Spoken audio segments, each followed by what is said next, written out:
Comment vous le diront, la mayonnaise de Dijon à Mora, l'original. Miam miam.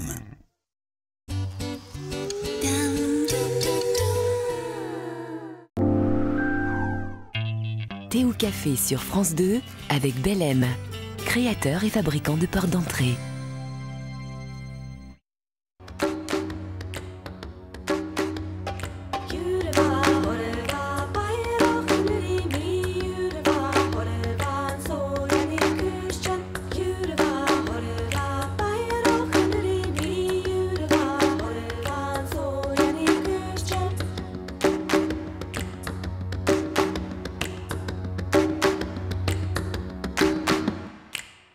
Bonjour à tous, merci d'être avec nous, merci de votre confiance et de votre fidélité. Ce matin, j'ai beaucoup de plaisir à recevoir quelqu'un qui est lumineux, qui est pleine de vitalité puisqu'il s'agit d'une femme. C'est Benoît de Groult. Benoît de Groult, bonjour. Bonjour. Et je trouve que vous êtes en train de rajeunir. Mais vous savez, quand un livre qu'on a mis 2 ans à écrire marche et est lu, on rajeunit sûrement. Ce sont les lectrices qui me font rajeunir et les lecteurs. Oui.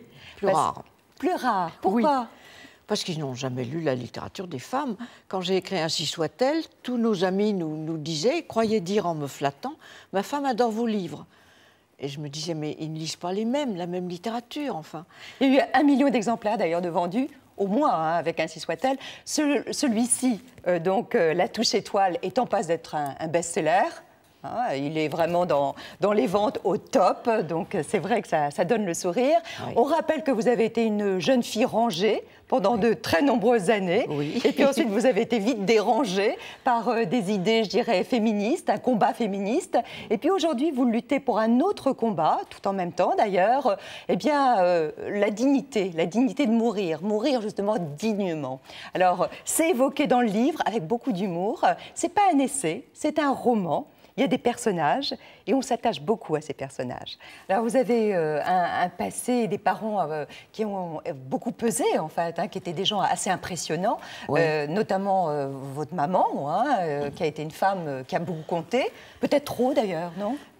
Oh, les mères sont jamais ce qu'on voudrait, elles sont trop, elles sont pas assez. Oui, elle était trop sûrement, elle avait une réussite étourdissante, elle était magnifique, dominatrice, et je me disais, j'arriverai jamais à approcher même de ce modèle. Donc ça m'a écrasée longtemps. Dans le milieu plutôt de la mode, puisque c'était la sœur. La sœur de Paul Poirel, grand couturier, elle a ouvert une maison de couture et elle a gagné beaucoup d'argent, et elle était séductrice, et elle écrivait beaucoup de lettres à des peintres, des poètes, des amis qui venaient à la maison. C'était une maison d'artistes. Mais elle était assez extraordinaire parce qu'elle a eu quand même des relations avant l'heure, je dirais des relations saphiques, avec un mari pour autant qui était présent.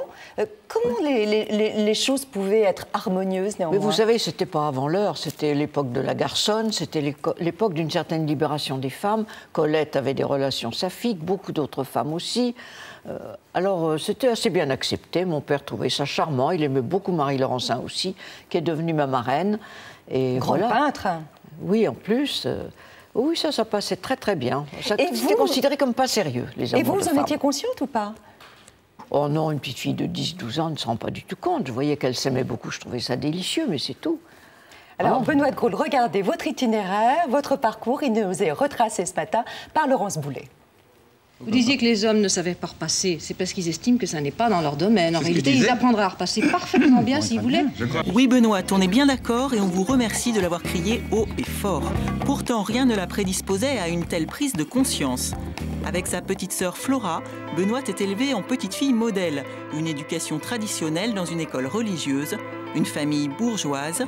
Son père est un décorateur réputé, sa mère dirige une maison de couture et son oncle, c'est Paul Poiret, le fameux couturier. Ses parents lui expliquent que... L'important, c'est de trouver un mari. Alors, une licence de lettres en poche, Benoît de Groult s'exécute. Après la mort de son premier mari, elle épouse Georges de Caunes, puis c'est avec Paul Guimard qu'elle partage sa vie et sa passion pour la mer et la pêche.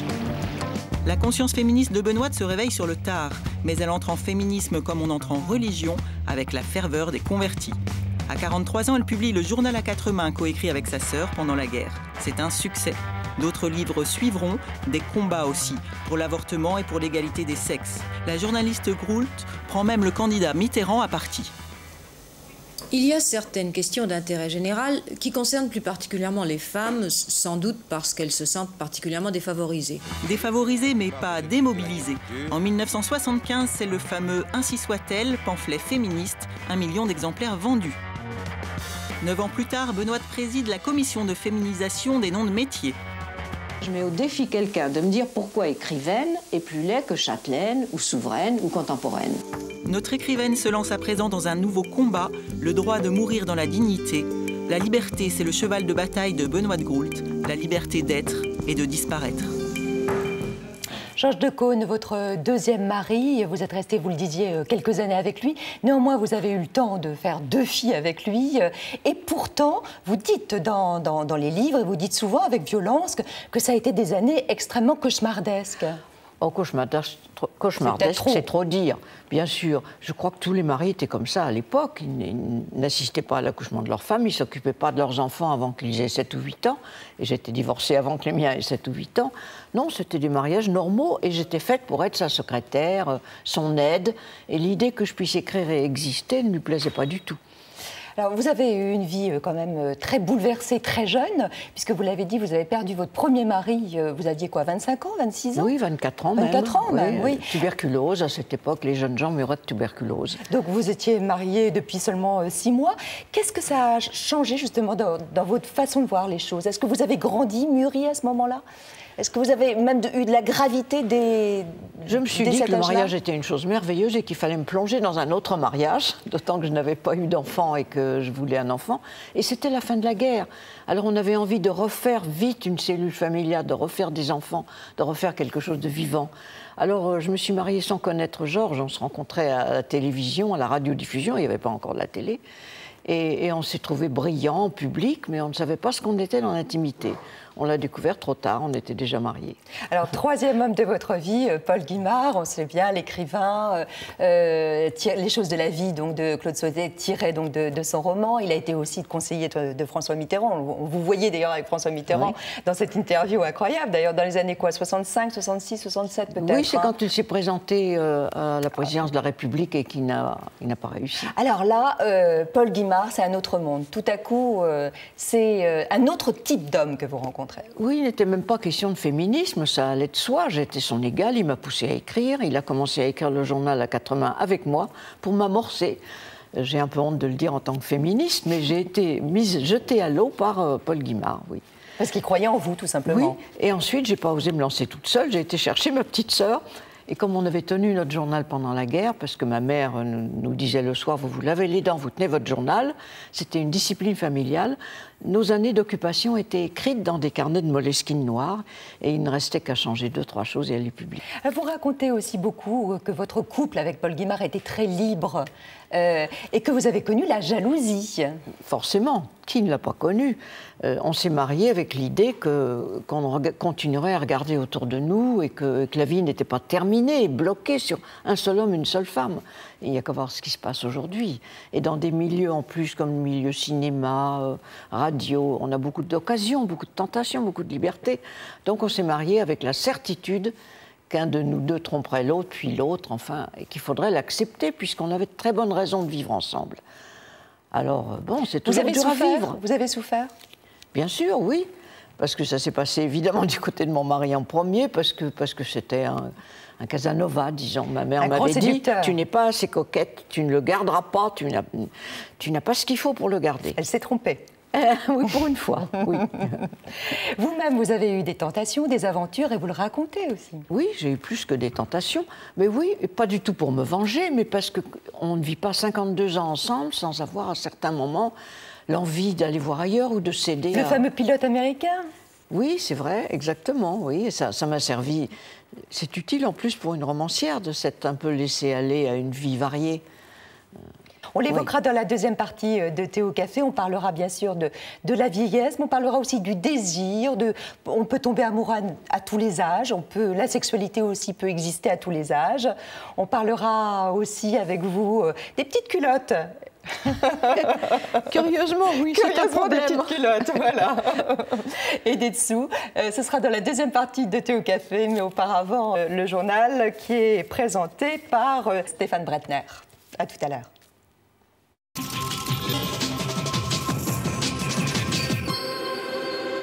Bonjour Catherine, bonjour à tous. Depuis hier soir, un document exclusif accable de nouveau les troupes américaines en Irak. La BBC a diffusé des images d'adultes et d'enfants qui auraient été délibérément abattus le 15 mars dernier à Itchaki, près de Bagdad. L'armée venait pourtant quelques jours auparavant de blanchir ses soldats.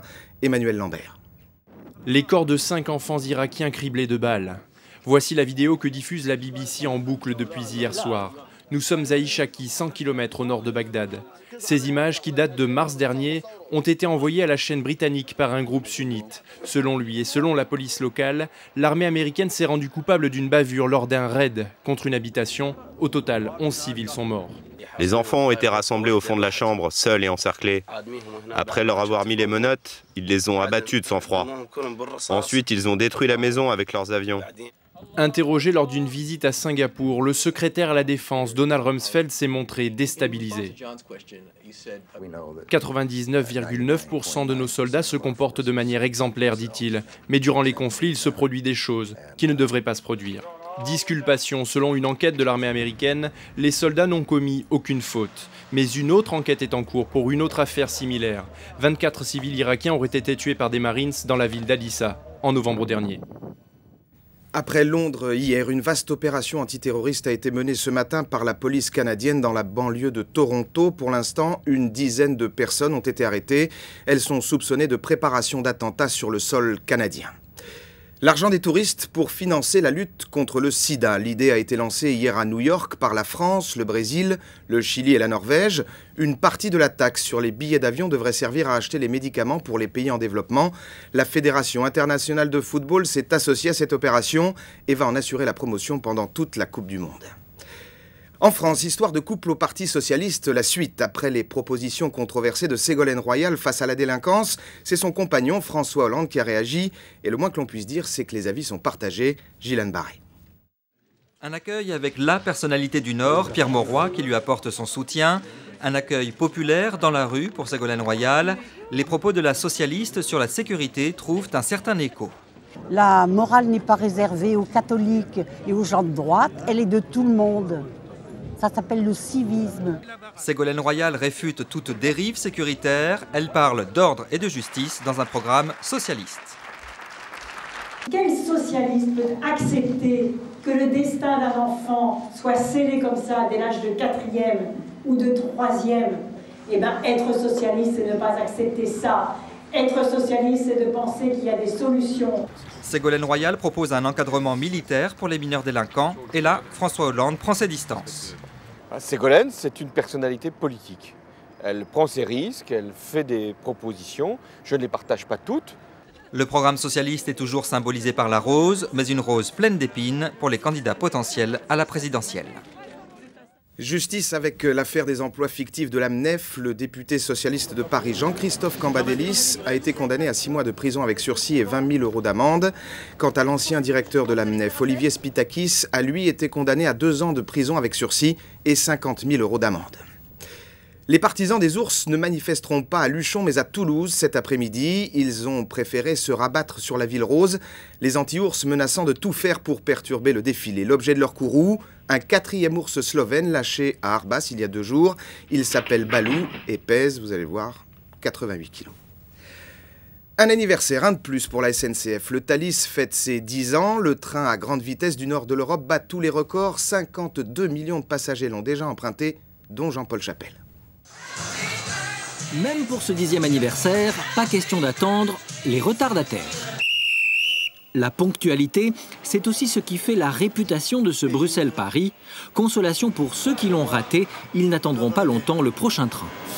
Je vous en supplie, il y a un train encore dans une demi-heure, monsieur. 25 allers-retours dans la journée, un service de boissons et repas en première classe. Les habitués apprécient surtout de rallier les 2 villes en 1h25. Quand on voit le temps parfois qu'il faut pour accéder à un aéroport, ben ça fait le temps d'attendre dans l'aéroport, c'est le temps entre Bruxelles et Paris en Thalys, quoi. C'est pas totalement bon marché, mais j'imagine que le marché est captif, donc ils pratiquent les prix qu'ils souhaitent. On va dire que c'est propre. Ça pue pas, c'est pas sale. De Bruxelles, le train rejoint aussi Amsterdam aux Pays-Bas et Cologne en Allemagne, en tout 4 pays traversés.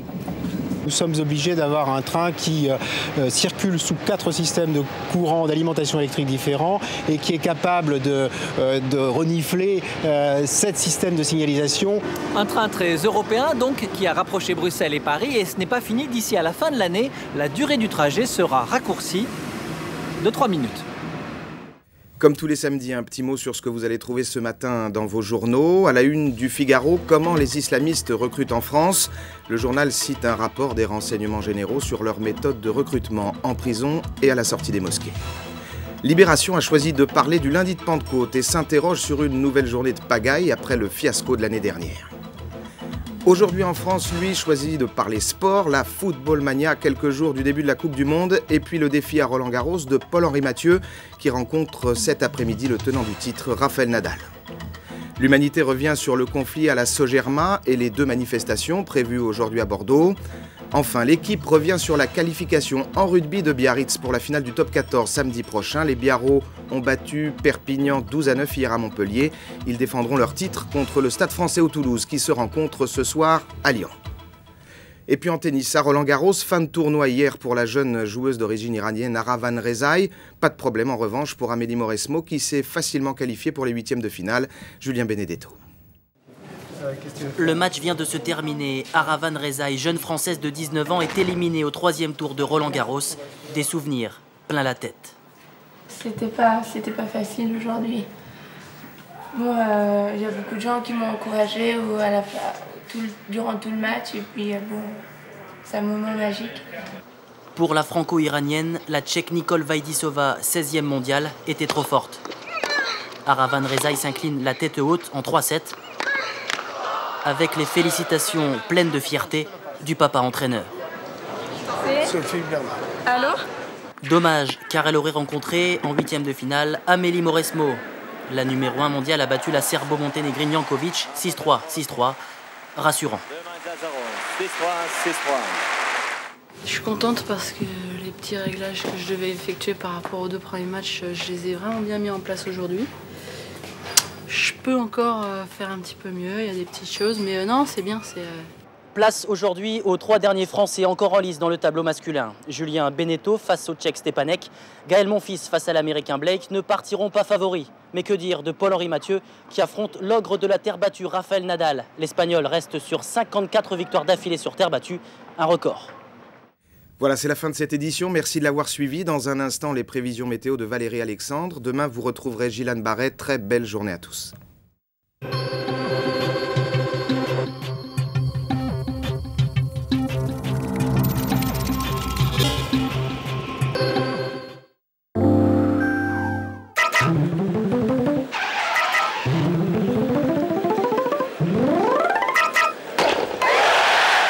Bonjour à vous tous. Alors l'amélioration est bien là aujourd'hui grâce à un anticyclone positionné actuellement sur les îles Britanniques qui s'étend sur notre pays et qui protège bien pratiquement toute la France. Je dis pratiquement car nous avons un front nuageux qui arrive de la mer du Nord sur le nord du pays. Résultat, bien pour ce matin, on retrouve bien ce ciel assez nuageux du Cotentin jusqu'au Nord-Pas-de-Calais, à l'avant de la Bretagne jusqu'aux Ardennes, un ciel plutôt variable. Et puis partout ailleurs, vous le constatez, le soleil sera donc omniprésent avec des rafales de vent à 70-80 km/h sur le pourtour méditerranéen et 80 à l'intérieur des terres. Alors dans l'après-midi, le front nuageux se décalera de l'Île-de-France jusqu'aux Ardennes. À l'arrière, un temps agréable de la Bretagne jusqu'au Nord-Pas-de-Calais, des Charentes jusqu'à l'Alsace, alternance d'éclaircies et de passages nuageux. Et puis dans le sud, il fera beau, même très beau, sur le pourtour méditerranéen, avec encore des rafales de vent, mais cette fois-ci à 100 km/h. Et puis à noter quelques petites gouttes sur les Alpes et sur la Corse. Les températures pour ce matin, alors elles sont en hausse, mais toujours inférieures aux normales saisonnières.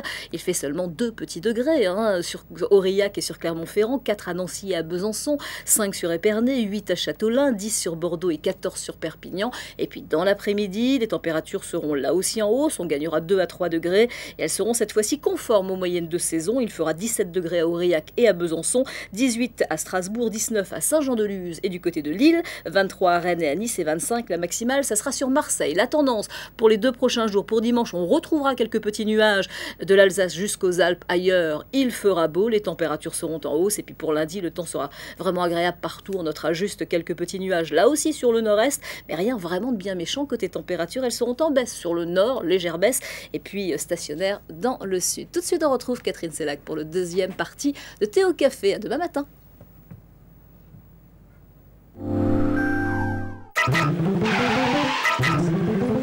Partie, le contrat de confiance.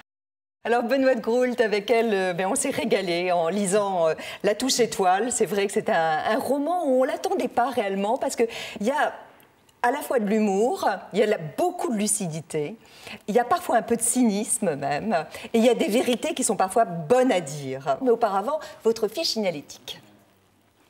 Benoît de Groult, la liberté comme insigne du machisme s'indigne, apôtre d'une fin de vie digne. Dimanche dernier, Benoît de Groult, c'était la fête des mères. Et il y a quelqu'un qui est professeur d'université qui s'appelle Serge Chaumier et qui a écrit un édito dans Libération et qui disait « À quand la fête des non-mères, une fête des sans-enfants » Qu'est-ce que vous en pensez? Je trouve ça très beau. Je n'avais pas pensé à ça, mais la fête des non-mères, parce que c'était considéré comme indigne autrefois. Ça aurait pu être un vers de plus dans votre poème, là. Mais aujourd'hui, certaines femmes ont le droit de choisir leur carrière, leur égoïsme, une autre vie, ou bien de ne pas pouvoir avoir d'enfants, sans qu'elles soient un peu mises à l'écart et considérées comme indignes, justement. Oui, on les regarde bizarrement, on les monte du doigt. Oui. Oui, je trouve ça parfaitement valable comme choix. C'est bien d'avoir le plus de choix possible dans la vie. Pourquoi vous avez attendu si longtemps? Parce que je crois que le dernier livre, il date de 97. Pourquoi avoir attendu si longtemps pour réécrire? Eh bien, d'abord, je voulais écrire sur l'âge. Donc, j'attendais d'avoir vraiment un âge valable. Je prenais des notes. Et puis ensuite, mon mari a été malade pendant 3 ou 4 ans et on a besoin de tant d'égoïsme et de tous ces moyens pour écrire que je ne me suis contentée de prendre des notes et le livre ne s'écrivait pas. Et c'est après sa mort, en 2004, que je me suis mis comme une élève toute la journée à travailler à mon pupitre. Alors on se rend compte que c'est un vrai travail, que c'est même laborieux parfois. Et vous le dites dans ce reportage, puisqu'on a passé une journée avec vous dans Paris, donc dans la capitale. Vous vivez entre Hyères, la Bretagne et votre quartier de la rue de Bourgogne. Et c'est là, donc, Laurence Boulet et Jean-Louis Melin vous ont accompagné.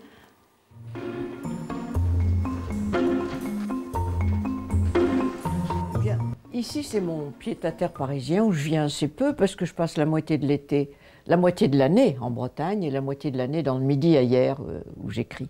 Ici, je n'ai qu'une étagère pour écrire, ce serait un peu court. Alors ici, c'est François Mitterrand me remettant la Légion d'honneur après la fin des travaux de la Commission pour la féminisation des noms de métiers. Et il m'a dit, vous auriez, en m'en donnant l'accolade, vous auriez voulu que je dise chevalière, j'ai pas pu.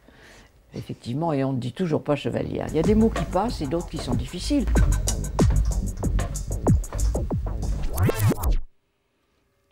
Quand vous vous regardez dans une glace, comment vous vous trouvez? Je dois dire, je me dis que je ne suis peut-être pas si mal que ça pour 86 ans. À partir d'un certain moment, quand je me regardais dans la glace, je me sentais très jeune dans ma tête, mais j'avais le visage qui ne correspondait plus à mon moral. Donc, je ne vois pas pourquoi je n'aurais pas profité des avantages de la chirurgie esthétique.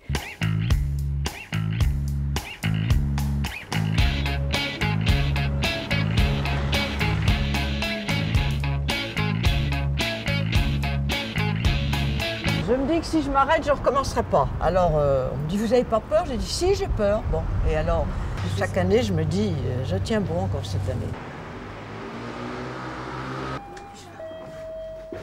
Si vous aviez des slips qui montent jusqu'à la taille. Eh bien, dès qu'elles montent jusqu'à la taille, elles sont unies et il n'y a rien dessus. Elles sont pas... Pas vrai, un petit truc habillé, elles gai. Elles sont pas marrantes, elles sont pas marrantes, sexy, il n'y a pas beaucoup de dentelles, ce sont des matières...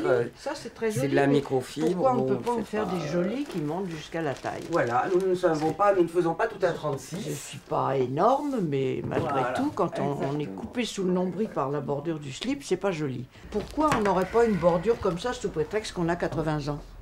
C'est pour sourire quand on se déshabille et pas retirer des vêtements d'uniforme de vieille dame. Quand j'étais petite fille, je suis venue la première fois au cinéma de la Pagode. Je voyais Laurel et Hardy Et je continue à aller à la Pagode maintenant, il y a toujours des très bons films. J'ai commencé à aller au cinéma l'après-midi depuis que je suis un peu âgée. Sans ça, avant, je trouvais ça... La journée, c'est pour le travail, le soir, la distraction. J'avais encore des interdits et des idées assez morales. Donc mon école catholique avait laissé des traces sur moi, vous voyez. Ah oui, Alicia. Grossman. Oui. La table citron. Oui. Quelle vie, ça, j'achète des livres, alors que j'en reçois tellement pour mon jury féminin. C'est trop dur d'écrire, hein. Je ne vais pas retrouver ça avant un bout de temps. C'est plus dur que quand j'avais 40 ans et encore plus dur que quand j'avais 20 ans. Je ne peux plus travailler la nuit. Quand j'étais étudiante, je travaillais la nuit. Maintenant, je travaille le matin jusqu'à 3-4 heures de l'après-midi. Et puis après, je ne suis plus douée. Alors, donc, je mets beaucoup plus longtemps à écrire un livre. Mon meilleur élixir de jouvence, ensemble, c'est, sans mes yeux, c'est l'écriture, c'est la lecture. Si je perdais la vue, je crois que, alors là, la touche étoile, j'appuierais très vite. Vous aimez les villes ? Les villes? Oui. Non, pas tellement d'ailleurs. Pas plus que ça. Je ne peux pas m'en passer parce que j'aime aller au cinéma, etc. Mais j'aime beaucoup mieux mes jardins. Ouais. Mais vous êtes plutôt du nord ou du sud? Parce qu'on ne sait plus là. Je suis de l'ouest. Je suis bretonne. Mais quand vous allez dans le sud, vous y êtes bien quand même. J'y étais à cause de mon mari parce qu'il avait de l'emphysème et qu'il voulait l'air pur et le soleil de l'hiver, du midi. Mais j'avais l'impression de trahir la Bretagne. Et c'est chez moi, quand j'arrive en Bretagne, c'est là le bonheur. Mais pourquoi ce goût alors pour la pêche? Mais je l'avais enfant parce que mes grands-parents à Concarneau m'emmenaient à la pêche tous les jours. Mon grand-père m'emmenait à la pêche. Et j'ai appris à poser un filet, à pêcher à la traîne. Bonjour. Oh, bonjour. Quelle merveille. C'est pas moi qui les ai pêchés, alors ils sont un peu moins bons. Mais c'est magnifique. Merci. Voilà. Je pêche des crevettes grosses comme ça, mais pas lourdes. Vous les trouvez où, celles-là? En Irlande, peut-être? En Bretagne, plus beaucoup. C'est pour ça qu'on a eu une maison de pêcheurs en Irlande. Et on allait en pêche tous les jours, mais à 6 heures du matin. Les huîtres, là, vous sauriez les ouvrir? Oui, mais il faut un couteau spécial. Hein. Mais regardez, il y a tous les couteaux. J'ai peur que vous fassiez mal. Hein. Ouais, on peut se blesser. Je mets un gant spécial pour ne pas m'enfoncer le couteau dans la paume de la main. J'aime mieux pas prendre le risque comme ça. Alors, qu'est-ce que votre âge, Benoît de Groult, ne vous permet plus de faire? Beaucoup de choses. Déjà, le ski. Je n'ai pas abandonné le vélo, mais j'ai dû abandonner le ski parce qu'on est entraîné à une vitesse qui ne vous convient plus. Courir après un autobus.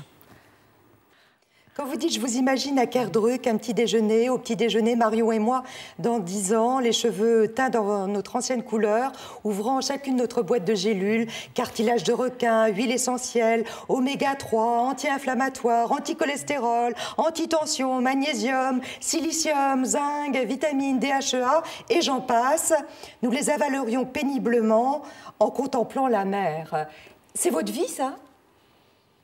Oh, elle est un peu caricaturée, mais enfin oui, c'est ma vie. C'est vrai que je prends pas mal de gélules, matin, midi, soir. Je ne sais pas lesquelles me font du bien, donc j'en prends de plus en plus, je ne sais pas lesquelles arrêter. Et ça me permet encore tout de même d'aller à la pêche. Je reviens d'Irlande, où j'ai passé la grande marée à pêcher des crevettes presque aussi grosses que celles-là. Vous évoquiez sans tabou, là, dans le sujet, dans le reportage avec Laurence Boulet, que, bien sûr, l'esthétique était important, et que vous étiez passé donc par la chirurgie esthétique. Est-ce que ça a été tabou justement dans votre univers familial de dire je vais faire appel à un chirurgien? Oh non, pas du tout. Mais tout le monde m'a dit mais comment ça se fait, vous, une féministe, un lifting? Je ne vois pas pourquoi, parce qu'on est féministe, on ne profiterait pas des bienfaits de la science. J'aurais une verrue au milieu du nez, je me l'enlèverais. Alors pourquoi pas enlever une ride qui vous donne un air méchant ou plus vieux qu'on est, parce qu'on est beaucoup plus jeune à l'intérieur, dans sa tête et dans son cœur, que dans sa peau. Vous désignez dans votre livre les coupables. Alors vous parlez du jeunisme, vous parlez aussi de l'irrespect, du tout technologique, et notamment, il y a tout un chapitre sur l'ordinateur. Ça y est? Non. Non, toujours pas. Non, parce que j'ai commencé à écrire et ça me prenait tellement d'énergie de me mettre à l'ordinateur, je commençais à m'attacher à mon écran. Mais ma fille aînée m'a dit, tout le monde peut te taper tes textes, personne ne peut écrire ton livre à ta place. Garde tout ton pouvoir et toute ton énergie. Et j'ai suivi son conseil, mais je vais prendre des leçons à partir du 1er juillet. Je suis déjà inscrite dans un cours et il faut que je m'y mette au moins pour le traitement de texte. L'indifférence aussi, vous dites l'indifférence ignare des petits enfants. Vous dites futur petit chef ou petite pute. C'est dur, hein, c'est violent. Oui, mais je trouve que les petites filles et les filles de 14-15 ans sont habillées... En Lolita? Oui, en Lolita. Je trouve ça un peu terrible, parce qu'on se remet dans le rôle de femme-objet que nous avons eu tant de mal à quitter, enfin. Est-ce que vos petites filles, vous les classez dans cette catégorie-là? Plus ou moins, oui, je dois dire. En tout cas, elles sont venues passer 8 jours. Elles sont venues à 2 parce qu'elles avaient trop peur de s'ennuyer avec leur grand-mère. Il y en a une qui a amené une copine. On ne sait pas adresser la parole. Elles ont passé leur temps à se photographier, à faire des mines, à essayer des maquillages, des robes. Je ne les intéressais pas du tout. J'avais rien à leur transmettre. Alors bon, vous croyez ça, mais c'est pas tout à fait vrai. Regardez, elles se sont mises à 2 pour brosser justement un portrait croisé de leur grand-mère Benoît de Groult. Moi, je l'appelle Benoît et ça met un petit peu une barrière entre la relation, du fait que je l'appelle, enfin, je lui donne pas de petits noms comme grand-mère ou mamie. C'est pas une mamie, c'est pas une mémé, elle fait pas de gâteau, elle fait pas beaucoup de câlins, elle est pas très tendre. Elle est assez dure. C'est quelqu'un d'assez dur et d'assez buté. Elle est un petit peu trop féministe, elle a des idées un petit peu trop arrêtées. C'est-à-dire qu'on a des discussions avec elle et en fait, elle campe sur ses positions, mais tout en gardant le sourire, en faisant oui, oui. Mais au final, on sait juste que ça changera rien. Elle n'est pas très intéressée par les enfants. Quand j'étais petite, elle me racontait l'histoire du petit Pousset en prenant la voix de l'ogre. C'est une jolie conteuse d'histoire. Elle n'a pas beaucoup d'humour, alors elle comprend pas les blagues. Je me souviens pas de fois où elle a explosé de rire. C'est pas quelqu'un de très évident à gérer. Elle n'exprime pas beaucoup ses émotions, alors on sait pas souvent ce qu'elle pense. C'est pas quelqu'un du tout qui dit qu'elle a mal, c'est pas quelqu'un qui dit dans la rue « attendez-moi ». Elle suit et elle cavale, et c'est assez touchant. Ce qui est rigolo, c'est qu'elle entend pas très bien, donc quand on lui pose des questions, elle répond parfois complètement à côté de la plaque. J'ai jamais osé lui dire que je l'aimais. Bah, je lui dirais bravo, là, tout de suite, là. Je vois pas ce qu'on peut dire d'autre. Bravo, c'est un retour gagnant. C'est joli, à 86 ans. On peut dire qu'elles ne sont pas complaisantes. Non, mais là, vous m'avez bien eu en me présentant ces témoignages. Mais celle qui a 22 ans commence à devenir une personne. Mais celle de 15 ans est encore butée dans... Et puis elles m'ont reproché... Elles disent que vous êtes vous-même butée. Oui, hein. Oui. Bah, et arc-boutée sur vos idées. Hein. J'ai sûrement pas été une bonne grand-mère, parce qu'une grand-mère qui travaille, qui ne fait pas de déjeuner avec des petits gâteaux le dimanche, qui n'a pas le temps. En plus, j'avais un mari très accaparant et qui n'aimait pas les enfants. Alors je choisissais mon mari, oui, c'est vrai. Oh, là, on peut pas... Qu'est-ce que vous pensez leur avoir appris d'essentiel, par votre exemple ? Peut-être que d'exister par soi-même, c'est finalement ce qu'il y a de plus précieux dans la vie. Et qu'il ne faut pas se laisser aller à se dire « oh, je me marie, je vais m'occuper de mon intérieur, je vais être une mère merveilleuse ». C'est pas gagné, c'est pas vrai. C'est pas forcément parce qu'on ne travaille pas qu'on est une bonne mère. Et on peut être une bonne mère en ayant travaillé. Vous auriez eu mes 3 filles, j'aurais eu des témoignages merveilleux. Malheureusement... les petites filles sont très lucides et elles ont la dent dure. Hein. Et je ne me suis pas laissée appeler mamie, j'avais trop souvent changé de nom. Et puis elles en avaient déjà une mamie. Elles m'ont appelée Benoît, ça ne leur a pas plu, je m'en suis aperçue trop tard. Est-ce que vous vous sentez parfois très éloigné de la société? Vous vous sentez parfois ne plus être en phase avec la société? Et pourtant, nous sommes énormément, c'est ça que je ne comprends pas. Il y a une masse de personnes qui ont plus de 60 ans aujourd'hui, qui ont encore beaucoup de choses à dire, à faire. Je reçois des quantités de lettres depuis la publication de ce livre, d'octogénaires. Beaucoup me racontent leurs histoires d'amour. Elles ont encore un cœur, une âme, une sentimentalité de petites filles, ce qui est merveilleux. Mais c'est vrai que nous sommes écartés parce qu'elles ont de nouveaux instruments. Elles ont un portable depuis qu'elles ont l'âge de 7 ans, ces enfants.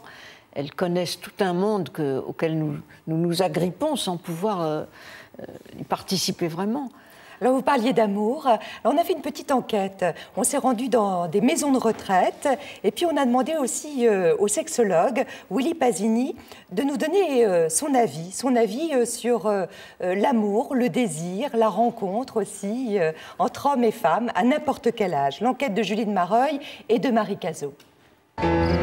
5 millions de célibataires de plus de 60 ans en France, tous en quête d'amour ou peut-être d'un peu moins de solitude. Pour preuve, les inscriptions des seniors sur les sites de rencontres ont augmenté de 300% en 5 ans. À 80, 90 ans, certains finissent leur jour en maison de retraite. Doivent-ils pour autant renoncer au désir de l'autre, au plaisir de séduire? Machinalement, elle m'a donné la main comme ça Et puis elle m'a donné le bras, elle a mis l'épaule contre moi. Ben regarde, on sourit, après on se parle. Puis qu'elle m'a dit je t'aime. Avec ce monsieur, on peut parler un peu politique. Il a bien sa tête. Et quand je suis arrivée ici, il n'avait pas le moral. Ah, et maintenant, il a bien le moral. Elle dit, c'est pas de l'amour, mon chéri, c'est de la rage.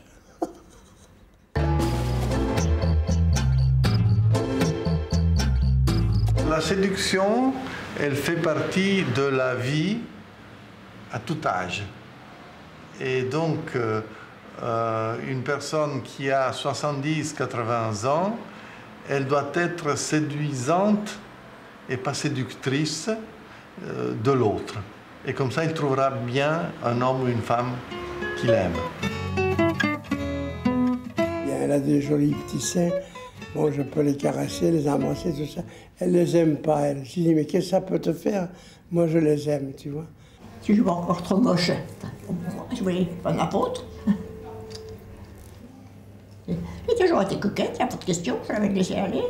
On s'embrasse, tout le temps on s'embrasse, c'est pas difficile. Des fois, j'ai dit, mais on va s'user à force. Et il y a des fois, elle dit, chut, il y a du monde. Mais j'ai dit, mais puisqu'on s'aime, on est comme si on était mari et femme. J'ai dit, il ne faut pas être si timide. La bandaison, papa, ça ne se commande pas. Elle mine plus de la moitié des hommes de 60 ans et plus tard, comment comble-t-il leurs désirs? C'est important pour la sexualité des personnes âgées qu'ils n'arrêtent pas. Sinon, c'est la rouille dans les organes sexuels de l'homme et de la femme. Comme elle me disait l'autre fois, j'ai envie de toi. Qu'est-ce que vous voulez faire à 83 à 83 ans? Je prends le Viagra presque chaque fois que je fais l'amour avec une femme. Jusqu'à quel âge peut-on faire l'amour? Jusqu'à ce que les yeux se ferment pour toujours, affirmait un professeur de sexologie. J'y croyais plus. Ah, moi non plus. Quel sentiment vous avez sur ces personnes, sur ces témoignages? Je voudrais pas que mes petites filles voient ce passage. Parce que les jeunes et les gens en général trouvent obscène et dégoûtant le plaisir que peuvent se donner des vieux.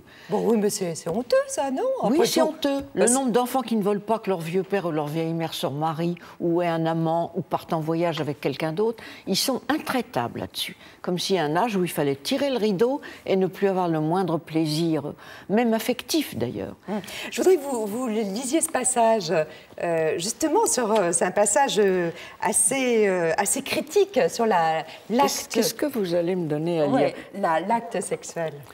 Oh, j'ai toujours peur parce que j'avais écrit des textes que je devais lire en Allemagne dans des instituts français et je les ai regardés, j'ai dit je ne peux pas le lire à haute voix. Je peux l'écrire, j'ai tous les culots en écrivant, ça. Mais je reste une jeune fille bien élevée quelque part. Et il y a des mots que je n'ose pas dire, mais c'était bien plus grossier encore non, là, que ça va aller. Vous n'allez pas être gênée. Que se passerait-il si je faisais encore l'amour avec Adrien? Il enlèverait ses prothèses dentaires et ne pourrait plus me mordre. J'enlèverais mes prothèses auditives et ne pourrais plus entendre ses mots d'amour. Si on les garde, ça siffle quand on vous prend la tête entre les mains. Si on les enlève, il faut crier « Je t'aime », comme Yves Montand dictant un télégramme d'amour à la demoiselle des Postes dans un numéro célèbre. Nous pousserions de petits gloussements que l'autre prendrait pour des cris d'extase, alors qu'il traduirait une sciatique, une crampe, ou quelques difficultés à faire progresser un outil périmé dans un conduit désaffecté. Je lui crierais « Mais tu m'as mis quelque chose de rouillé, Adrien, ôte-moi ça, s'il te plaît ». Voilà, donc on a l'image, parce que c'est très imagé, en fait, hein, très imagé. Oui, oui, c'est comme ça qu'on peut le voir de l'extérieur, mais quand c'est vécu, je suppose qu'à chaque fois, c'est tout neuf, alors il ne faut pas avoir ce regard critique et méchant et cruel sur les vieux. Oui, néanmoins, c'est quand même une description violente. Oui, parce que ça peut arriver. Lucide, en tout cas. Ça peut être comme ça, oui. Je voulais dire la vérité, sans ça, c'est pas la peine. Si c'est pour faire un discours lénifiant, c'est pas la peine d'écrire un livre de plus. Je voulais être assez âgée pour savoir ce qui se passait et en même temps pas trop pour pouvoir encore le dire. Alors, dans le livre, vous parlez évidemment du droit de mourir, dans la dignité.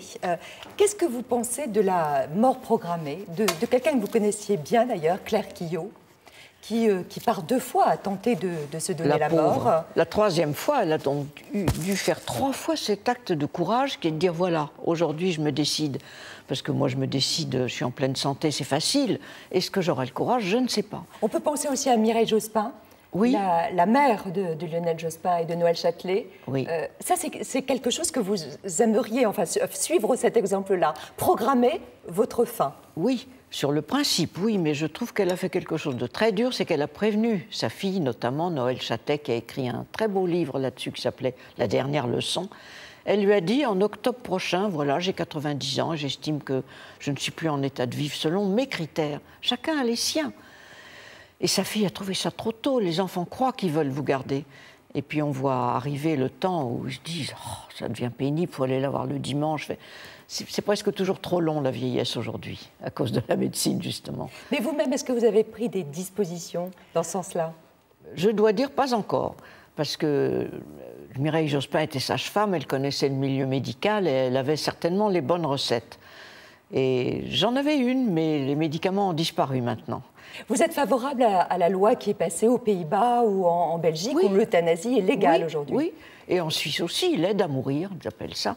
Et aux Pays-Bas, on a eu, au récent congrès de la DMD, le ministre qui l'avait fait voter, il est venu dire, mais on croyait qu'on allait avoir une quantité de demandes à mourir, ça a été le contraire. Le fait de savoir qu'on a un médecin qui peut vous aider le cas échéant, le jour où on ne se supporte plus, ça a apporté une sérénité et les gens meurent dans la paix, soit avec notre aide, soit de mort naturelle. À qui demanderiez-vous, Benoît de Groult, de vous aider à mourir? À qui je vais le... Oui, à qui demanderiez-vous cette aide, ce soutien? Sûrement pas à mon enfant ou à un proche, parce que j'ai l'impression que ça, même si on s'en remet comme Noël Châtelet, qu'il dit que finalement elle a fait son deuil de sa mère avec sa mère. Mais vous préféreriez que ce soit un étranger, un tiers? Mais je voudrais que ce soit un médecin, c'est son métier, la vie et la mort, et puis d'accéder aux désirs des patients. Et je voudrais que mes filles ne sachent jamais, au fond, ce que j'ai pris exactement. Oui, elles savent ce que c'est un principe et que je ne voudrais pas survivre à certaines déchéances. Je voudrais que vous écoutiez, pour terminer cette émission, quelqu'un que vous appréciez beaucoup, qui lui est parti aussi. Avec le temps va, tout s'en va, on oublie le visage et l'on oublie la voix, le cœur, quand ça bat plus, c'est pas la peine d'aller chercher plus loin, faut laisser faire et c'est très bien. Avec le temps, Léo Ferré, c'est quelqu'un que vous avez connu? Oh oui, ça a été un ami intime, on l'a connu avec sa première femme Madeleine, au temps des premières chansons, avant qu'il écrive celle-là. Et c'était tellement beau de voir se créer ces chansons dans une île bretonne, comme ça, dans un romantisme wagnérien, tragique, et que c'est toujours resté pour moi un grand poète, un grand musicien, un grand homme. Quel est le mot de la langue française que vous préférez, Benoît? Vous me prenez de court. Je ne sais pas du tout quoi vous dire. La vie. Ah, la vie. Oui. La touche étoile, c'est chez Grasset. Je voulais aussi, vraiment, je vous le recommande. Hein, si vous n'avez pas le moral, vous l'aurez en lisant ce roman. Ça donne la pêche. Sincèrement, voilà. Et en plus, bon, il marche formidablement bien, mais même en dehors de cet aspect commercial, c'est vrai qu'en le lisant, quelle que soit la génération à laquelle on appartient, voilà, on se sent bien et on se dit que l'avenir est plus souriant en ayant lu votre roman. Très important. Willy Pasini, le sexologue qui a participé tout à l'heure au reportage, les 7 avantages de la beauté, c'est s'améliorer sans se transformer, chez Odile Jacob. Et puis alors un petit livre aussi sur la mère indigne, ça va vous plaire énormément, d'Anne Boulet, qui conteste l'idée que la maternité justement est la nature de la femme, et c'est chez De Noël. Et puis Yvette Roudy, Madame la ministre, du statut d'ouvrière, elle est passée à ministre et puis elle a beaucoup servi la cause des femmes, oui. N'est-ce pas? Oh, tout à fait. Et puis je voudrais remercier aussi le jury du Salon du Livre de Cosne-sur-Loire qui a décerné le prix Jean Nohain à notre livre, au livre Secret de plateau, consacré donc aux coulisses de Théo Café et aux invités de notre émission, à l'envers du décor, aux anecdotes et aussi aux émotions et aux faux rires partagés. Donc on remercie eh bien, ce prix Jean Nohain qui nous a été décerné dimanche dernier. Merci à Gérald de Garand pour ces tableaux qui sont exposés sur ce plateau Thé au Café aujourd'hui. Il expose à Paris dans le 11e des paysages de mer, des vagues, des carrelets, des baraques d'ostréiculteurs. Évidemment, en clin d'œil à vous, Benoît. Et puis les sculptures de Daniel Drouet qui expose ses bronzes au théâtre de Colombes, à Colombes, donc jusqu'au 28 juillet. Des couples enlacés, l'étreinte aussi, l'idée d'amour, de couple, très important, et d'harmonie. Un grand merci d'avoir pris ce petit déjeuner avec nous. Portez-vous bien surtout. Hein. Protégez-vous. Vous économisez pas, hein, parce que ça, vous ne sauriez pas. Non, mais, exactement. Voilà, et on compte vous revoir très très vite. Et c'est demain que nous recevrons Dick Rivers et Benabar. Ça va être un choc de deux chanteurs avec nous, donc dès demain pour un nouveau Thé ou Café dès 7h du matin. Au revoir, merci, passez une très bonne journée. Merci Benoît, merci aussi.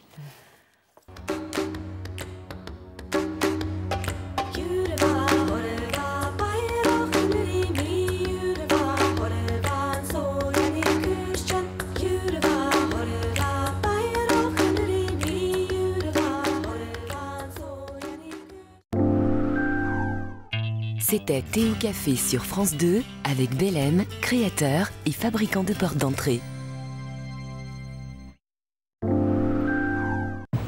Retrouvez Roland Garros sur France 2 avec Peugeot, Monster.fr et BNP Paribas. Des pôles du fond de cour jusqu'à l'équateur du filet. Quelque part entre Nadalville et Justine City, la nouvelle géographie du tennis mondial se dessine à Paris. Aux quatre coins de leur planète, sur les fuseaux des lignes, ils vont les faire tourner, les balles, les têtes, la chance. Jusqu'au 11 juin, la Terre est ronde comme un rectangle rouge sur France 2.